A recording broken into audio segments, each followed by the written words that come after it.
नमस्कार मित्रांनो, एड लागलं प्रेमाचं या मालिकेच्या आजच्या धमाकेदार भागामध्ये रायाने निक्कीचा चांगलाच पचका केलेला असतो. निक्कीला तिची लायकी दाखवलेली असते. तर इथे आता जीजी हॉलमध्ये काम करत असताना जीजीला आता एक फोन येतो. आता मात्र हा फोन शशिकलाने केलेला असतो. तो वेगळ्या आवाजात असतो, त्यामुळे जीजी काही ओळखत नाही. तेव्हा लगेच आता इकडून शशिकला म्हणू लागते, अहो जीजी, लवकरात लवकर या. तुमच्या नवऱ्याचा गिरीश सरदेशमुख यांचा ॲक्सिडेंट झालाय, अपघात झालाय, खूप भयंकर झालंय. तेव्हा जीजी मात्र घाबरते आणि म्हणू लागते, ए बाई, अगं कोण आहेस तू? आणि तुला माझा नंबर कोणी दिला? मला फसवते, खोटं नाटं सांगते.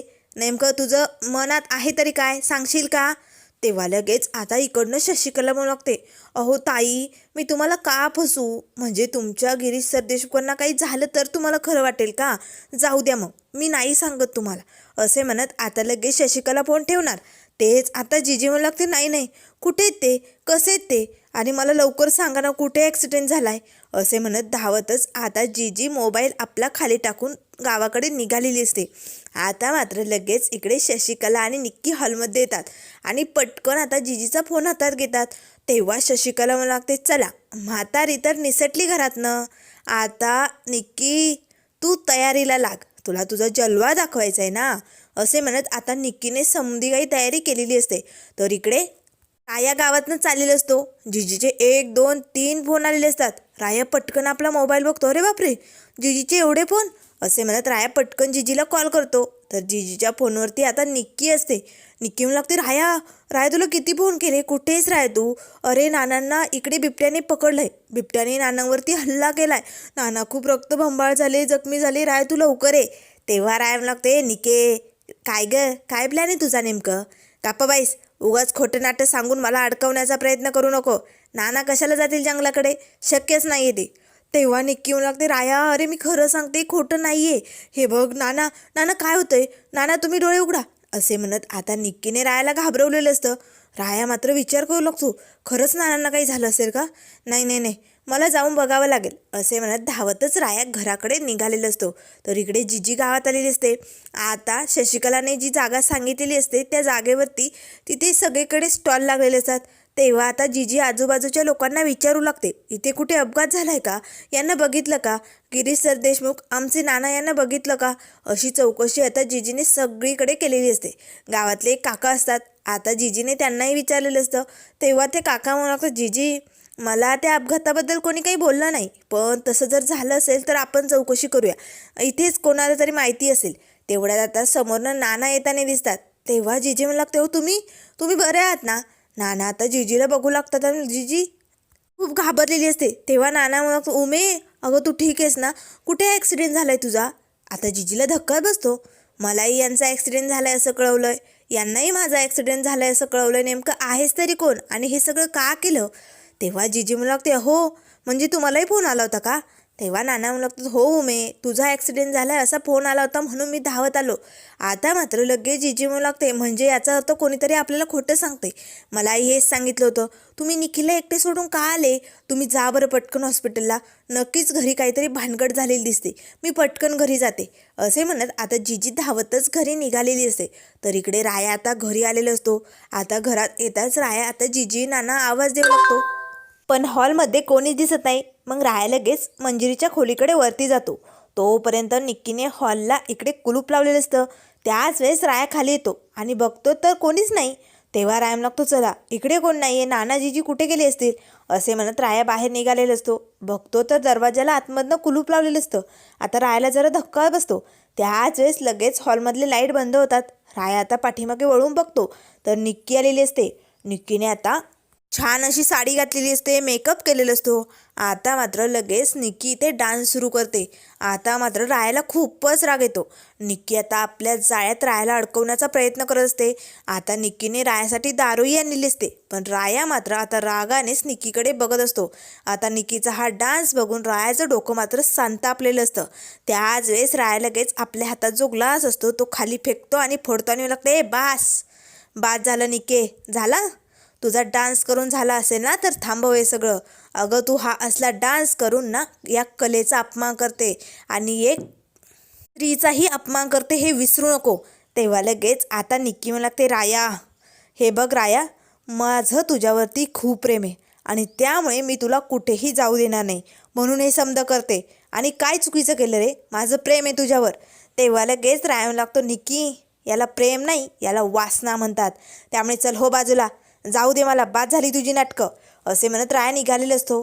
तेव्हा निक्की पटकन रायाचा हात पकडते आणि लगते, राया मी तुला नाही जाऊ देणार. हे बघ, मी तुला कुठेच जाऊ देणार नाही, ना या घराबाहेर ना या पंढरपुराबाहेर, जंगलात तुला मी जाऊ देणार नाही आहे राया. तू बिबट्या काहीही करू शकेल आणि राया मला तुला गमवायचं नाही आहे, मला तुझ्याबरोबर संसार थाटायचा आहे राया. तेव्हा राया लागते, गप्प बाईस, उगाच तोंडाला येईल ते बोलू नको. आणि काय गे, तू मला थांबवशील? तू शक्य नाही आहे, हे कुलूप एका हाताने तोडू शकतो हा राया, चल निघ हो बाजूला. तेव्हा निक्की मला लागते, नाही आहे राया, मी तुला जंगलात जाऊ देणार नाही, मी तुला या घराबाहेर जाऊ देणार नाही, राया कुलूप तोडू नको. तेव्हा राया लागते, गप्प बाईस, असे म्हणत राया लगेच आता एक हातोडी घेऊन येतो आणि ते कुलूप तोडू लागतो. आता मात्र निक्कीने इथे डाव साधलेला असतो. ज्या क्षणाला आता इथे रायाने कुलूप तोडलेलं असतं त्या क्षणाला निक्कीने आता लगेच असे खांद्यावरती आपले ब्लाऊज दोनही ठिकाणी फाडलेले असतात. आता मात्र रायाला धक्का बसतो. राया निक्कीकडे बघू लागतो आणि लागते, अगं काय करतेस तू, काय चालू आहे सगळं? निक्कीने आता आपल्या होठाला जी लिपस्टिक लावली असते तीही अशी पुसून वाकडे तिकडे केलेली असते. असे आपले केसही जणू काही खूपच विचकटलेत असे केलेले असतात. आता रायाला धक्का बसतो. ए निक्के, अगं हे सगळं काय करते, तुला लाज नाही वाटत?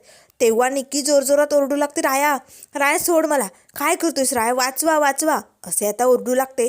तर इकडे जीजीने सगळे गावकरी, डिपिकल डंकी सगळ्यांना बोलावले असतं, कारण नक्कीच काहीतरी गोंधळ हे जीजीला वाटत असतं. त्याच वेळेस आता लगेच सगळे दरवाजापर्यंत येणार. तेच आता निक्की पटकन दरवाजा उघडते आणि लगेच बाहेर येते. आता मात्र निक्कीचं हे जे अवसान झालेलं असतं ते बघून सगळ्यांना धक्का बसतो. राया मात्र घाबरलेला असतो, गप्प असतो. त्याच वेळेस निक्की मला लागते, बघा जीजी बघा, या रायाने माझ्या अंगावरती हात टाकलाय, अरे बापरे, जीजी मला वाचवा, या रायापासनं मला वाचवा जीजी. सगळ्यांना धक्का बसतो, कारण ही निक्की खोटं बोलते हे सगळ्यांना माहीत असतं. राया असं करूच शकत नाही, रायावरती सगळ्यांचा विश्वास असतो. पण तरीही आता निक्कीने रायाला पोलीस स्टेशनला आणलेलं असतं. आता मात्र निक्की लगेच इन्स्पेक्टर साहेबांना सांगू लागते, इन्स्पेक्टर साहेब माझी तक्रार लिहून घ्या, या रायाने माझ्या अंगावरती हात टाकलाय आणि आता राया जोपर्यंत माझ्याशी लग्न करत नाही तोपर्यंत माझ्या मनाचं समाधान होणार नाही, या रायाला माझ्याशी लग्न करावंच लागेल. तेव्हा लगेच जीजीम लागते, निक्की अगं काय बोलते, याचं भान आहे का तुला? गप्प बाईस, उगाच तोंडातनं काही शब्द काढू नको. आणि काय गं, काय चालू आहे तुझं? काय तर म्हणे राया माझ्याशी लग्न करेल. गप्प बाईस, तू किती खोटारडी आहे समद्यांना माहिती आहे, राया असं काही करूच शकत नाही आहे, आमचा त्याच्यावरती पूर्ण विश्वास आहे. त्यावर गावातील सरपंच म्हणू लागतो, हो रायाचा आमच्या संपूर्ण गाववाल्यांना विचारा, राया आमचा कसा आहे त्याच्यावरती सगळ्यांचा विश्वास आहे, तो असं काही करणार नाही, ही निक्की खोटं बोलते, असं आता गावातील सरपंचांनी सांगितलेलं असतं. तेव्हा लगेच निक्की म्हणू लागते, नाही मी खोटं बोलत नाही, मी अगदी खरंच बोलते, रायाने माझ्यावरती हात टाकलाय आणि आता त्याला माझ्याशी लग्न करावंच लागेल. त्याच वेळेस इकडनं राया म्हणू लागतो, चालेल निक्की, मी तुझ्याशी लग्न करायला तयार आहे. आता मात्र रायाचं हे बोलणं ऐकून सगळ्यांना धक्का बसतो. सगळेजण रायाकडे बघू लागतात. तेव्हा लगेच आता जिजीव लागते, राया तुला वेळ लागलाय का? अरे काय बोलतोयस तू? तेव्हा राया म्हणू लागतो, मी अगदी बरोबर बोलतोय, मला निक्कीशी लग्न करायचं आहे, तिचं माझ्यावरती प्रेम आहे ना. निक्की खूपच खुश होते आणि रायाजवळ येते आणि म्हणू लागते, खरंच राया? तेव्हा राया म्हणू लागतो, हो की तुझं माझ्यावरती खरंच प्रेम आहे ना? तेव्हा निक्की म्हणू लागते, हो. त्यावर राया लगेच निक्कीचा हात हातात घेतो आणि म्हणू लागतो, मग मला तुझ्याबरोबर कायम आयुष्यभर तुझ्या साथीने राहायचे. निक्की खूपच खुश होते. आता शशिकला तर रायाकडे बघूच लागते. डिफिकल्ट डंकी सगळ्यांना धक्का बसतो, राया भाऊला नेमकं काय झालंय? त्याच वेळेस आता लगेच निक्की म्हणू लागते, राया मलाही कायम तुझ्यासोबत राहायचे, मला तुझ्याबरोबर लग्न करायचे, आपण दोघे संसार थाटवा, असे म्हणत निक्की पटकन सगळ्यांसमोर रायाला घट्ट मिठी मारते. तेव्हा राया निक्कीला बाजूला करतो आणि म्हणू लागतो, निक्की मी तुझ्याशी लग्न करायला तयार आहे, पण माझी एक अट आहे, ती तू पूर्ण करशील का? तेव्हा निक्की म्हणू लागते, हो राया, मी तू म्हणेल ते पूर्ण करायला तयार आहे, काय अट आहे तुझी सांग ना. तेव्हा राया आता निक्कीचा हात हातात घेतो आणि म्हणू लागतो, निक्की तू कायम माझी साथ देशील ना, आयुष्यभर माझ्या साथीला राहशील ना? तेव्हा निक्की म्हणू लागते, हो राया, मी तुझ्यासाठी काहीही करू शकते, एखाद्याचा जीवही घेऊ शकते, तू फक्त सांग तुझी काय अट आहे. तेव्हा राया म्हणू लागतो, ठीक आहे चला, तर आता निक्की कायम माझ्या साथीला असणार आहे, तर निक्की ऐक माझी अट, आता तू माझ्याबरोबर जंगलात यायचं. आपण दोघे एकत्र साथीने जंगलात जाऊ आणि बिबट्याचा बंदोबस्त करू. हो की नाही? चालेल ना? तू येशील ना माझ्याबरोबर जंगलात? निक्कीला तर धक्का बसतो. कोण, मी? जंगलात नाही हा. राया, तूही नको जाऊ जंगलात आणि मलाही नको नेऊ. तिकडे बिबट्या आहे. अरे तो हल्ला करेल आपल्यावर. तेव्हा राया मला लागतो, नाही या, असं काही होणार नाही निक्की, घाबरू नको. अगं मुळात म्हणजे तो बिबट्याच ना माणसांना घाबरलाय आणि बिथरल्यावानी करतोय, म्हणून तर लोकांवर हल्ले करतोय. आणि तो काय माणसाला मारत नाही, तो फक्त माणसावरती अटॅक करतो. त्याला माणसाचं माणसंही आवडत नाही. थोडंसं रक्त पितो आणि सोडून देतो. आता सगळेजण मात्र हसू लागतात, कारण रायाने बरोबर निक्कीला वेड्यात काढलेलं असतं. तेव्हा निक्की म्हणू लागते, नाही या राया, नाही नाही नाही, मी नाही येऊ शकत. त्याच वेळेस इन्स्पेक्टर साहेब म्हणू लागतात, निक्की, राया अगदी बरोबर बोलतोय. तू त्याच्याबरोबर जंगलाला जा आणि बिबट्याच्या बंदोबस्तात त्याची मदत कर. म्हणजे कसं आहे, त्याची अट पूर्ण होईल आणि तोही तुझ्याशी लग्न करेल. त्याला खात्री पटेल ना तू त्याची साथ देणार आहे की नाही. तेव्हा लगेच आता निक्की म्हणू लागते, हो इन्स्पेक्टर साहेब, अहो काय बोलतायत, बिबट्या आहे तो, फाडून खाईल आपल्याला. नाही नाही नाही राया, मी नाही येऊ शकत. तेव्हा राया लगेच निक्कीचा हात पकडतो आणि लागतं, निक्की अगं प्रेम आहे ना तुझं माझ्यावर, अगं मग चल आपल्याला जंगलात जायचं आहे. चल चल पटकन, मलाही बघायचं आहे तू माझ्या साथीला राहतेस की नाही. तेव्हा निक्की लागते, नाही राय, मी नाही येऊ शकत. तेव्हा राय लागतो, निक्की काळजी करू नको, आधी बिबट्या मला फाडेल आणि मग तुझ्याकडे येईल. तेव्हा निक्की लागते, नाही सोड माझा हात, सोड. असे म्हणत निक्की लगेच रायाचा हात सोडून बाजूला पळत जाते आणि लागते, नाही रायाने काही केलं नाही, मी खोटं बोलले, हे सगळं खोटं आहे, मीच हे फाडलंय, रायाने काही केलं नाही, मला सोडा. तेव्हा लगेच आता राया मात्र हसू लागतो. त्याच वेळेस निक्की तिकडनं धूम ठोकणार, तेच राया तिचा हात पकडतो आणि लगेच आता निक्की रायाकडे बघू लागते. तेव्हा राया लगेच खाली पडलेली शाल उचलतो आणि निक्कीच्या अंगावरती अशी झाकून टाकतो.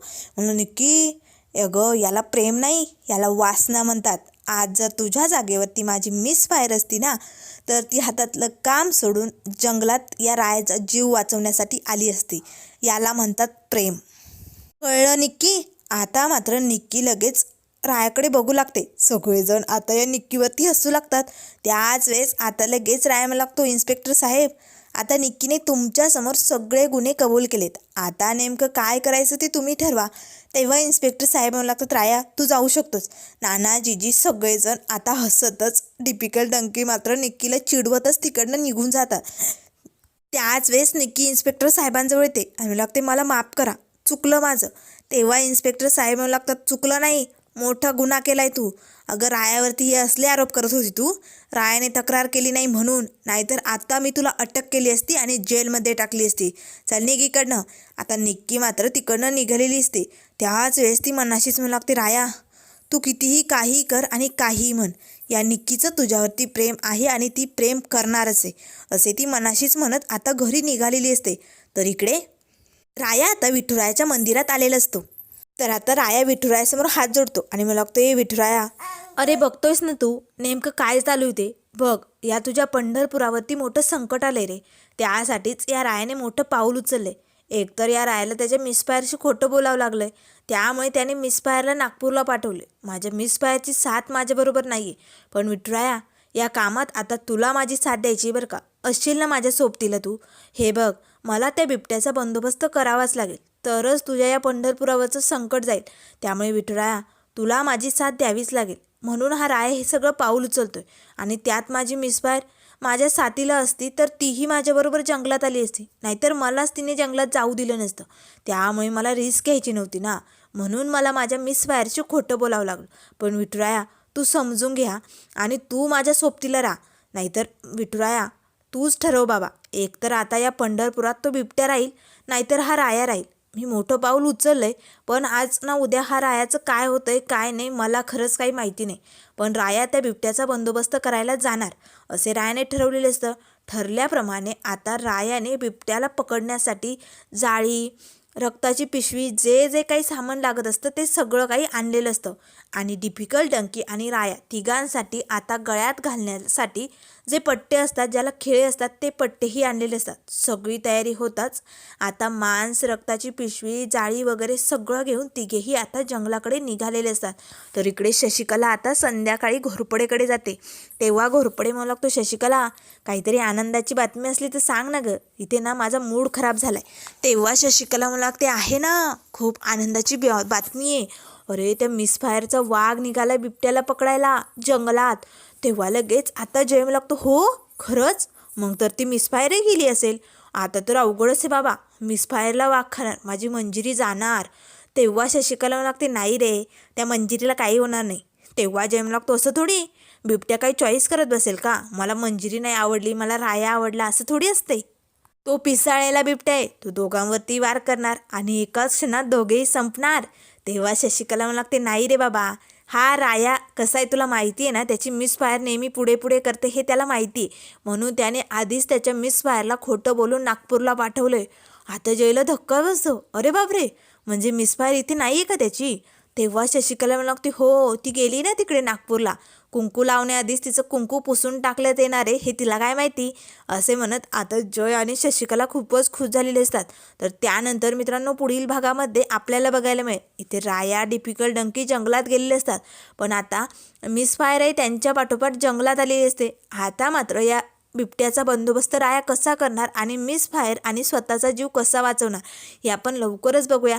त्यामुळे मित्रांनो अशाच मालिकेंच्या अपडेट पाहण्यासाठी चॅनलला लाईक करा, सबस्क्राईब करा. व्हिडिओ पाहिल्याबद्दल